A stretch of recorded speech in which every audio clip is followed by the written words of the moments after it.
اللہ اکبر، ہم تو قرآن سے دل لگانے والے تھے، ہم تو مسجد تک جانے والے تھے، ہم تو سجدے کرنے والے تھے، راتوں کو جاگ کر کے تہجد ادا کرنے والے تھے، اللہ اکبر۔ لیکن ہمارے ہاتھوں میں موبائل جب سے آ گیا ہے، ہم اپنا معیار بھول گئے ہیں، ہم اپنے اسٹیٹس بھول گئے ہیں، ہم اپنے مقام کو بھول گئے ہیں، اللہ اکبر۔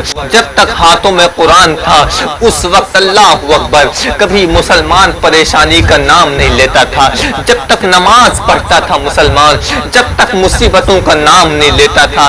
لیکن جس دن سے قرآن کو طاقوں میں رکھنا شروع کر دیا ہے، مسلوں کو اٹھا کر کے الگ رکھ دیا ہے، اس دن سے ہر کسی کا رشتہ جو ہے، ہر مسلمان کا رشتہ اس دن سے اللہ اکبر پریشانی سے جڑ گیا ہے، مصیبت سے جڑ گیا ہے۔ اللہ اکبر، کتنی مشکل زندگی گزر رہی ہے، مجھے بتاؤ تو صحیح۔ اللہ اکبر، یہ قرآن وہی ہے جو حضور پہ نازل ہوا تھا، یہ قرآن وہی ہے جو صحابہ اکرام پڑھتے تھے، جس کو حضرت ابو بکر نے پڑھا ہے، حضرت عمر نے پڑھا ہے، حضرت عثمان نے پڑھا ہے، حضرت علی نے پڑھا ہے۔ یہ وہی قرآن ہے، اللہ اکبر، جس کی تلاوت سیدہ فاطمہ زہرا کرتی تھی۔ یہ وہی قرآن ہے جس کو حضور عبد القادر جیلانی نے پڑھا ہے، یہ وہی قرآن ہے جس کو غریب نواز نے پڑھا ہے، یہ وہی قرآن ہے اللہ اکبر جس کو صابر کلیری نے پڑھا ہے اور اعلیٰ حضرت نے پڑھا ہے۔ لیکن آج پھر اسی قرآن کو پڑھ کر کے مسلمان پڑھ بھی رہا ہے اور جھوٹ بھی بول رہا ہے، پڑھ بھی رہا ہے، بے ایمانی بھی کر رہا ہے، قرآن پڑھ بھی رہا ہے، کسی کو ستا بھی رہا ہے، قرآن پڑھ بھی رہا ہے، ماں باپ کی نافرمانی بھی کر رہا ہے، قرآن بھی پڑھ رہا ہے۔ قرآن وہی ہے لیکن زبانیں بدل گئی۔ اللہ اکبر، یہ وہی قرآن ہے، یہ وہی الحمد شریف ہے، یہ وہی سورتیں ہیں، یہ وہی آیتیں ہیں، یہ وہی زبر زیر پیش ہیں۔ میں آپ کو ایک بات بتا کر کے آگے گزر جانے چاہتا ہوں۔ اللہ اکبر، ایک ضعیفہ عورت حضرت بابا فرید الدین گنج شکر رحمت اللہ علیہ کی بارگاہ میں آئی اور آنے کے بعد کہنے لگی، بابا میری بیٹی کی شادی ہے، میرے پاس پیسہ نہیں ہے۔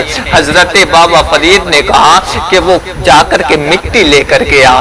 وہ گئی، مٹی لے کر کے آئی، گلاس میں بھر کے لائی یا کسی اور طریقے سے لائی اور لا کر کے حضرت بابا فرید کو دی۔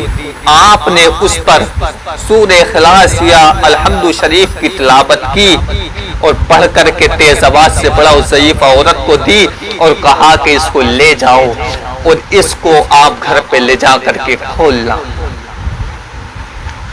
وہ ضعیفہ گھر گئی اور جا کر کے اس کو گھر پہ کھولا تو جو مٹی لائی تھی وہ سونا بن چکی تھی اور بابا فرید نے تلاوت کی تھی آواز کے ساتھ۔ اس نے کہا، بابا نے کیا پڑھا ہے یہ تو میرے بھی یاد ہے، میں بھی پڑھ کر کے اس کو سونا بناؤں گی۔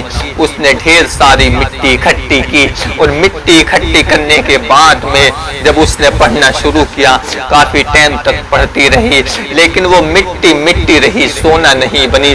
تیش میں آئی بابا فرید کے پاس، کہا، بابا آپ نے ایک ایسا فارمولہ بتایا ہے، آپ نے پڑھا تو مٹی سونا بن گئی، میں نے پڑھا تو مٹی رہی۔ تو بابا فرید الدین گنج شکر رحمت اللہ علیہ نے کہا، ضعیفہ تیری زبان اور ہے، میری زبان اور ہے، تو نے جس زبان سے پڑھا وہ تیری زبان ہے اور میں نے جس زبان سے پڑھا وہ میری زبان ہے۔ کہ الحمد شریف تو تیری ٹھیک ہے لیکن فرید جیسی زبان تو لا۔ قرآن شریف وہی ہے لیکن زبانوں کی تاثیر بدل گئی۔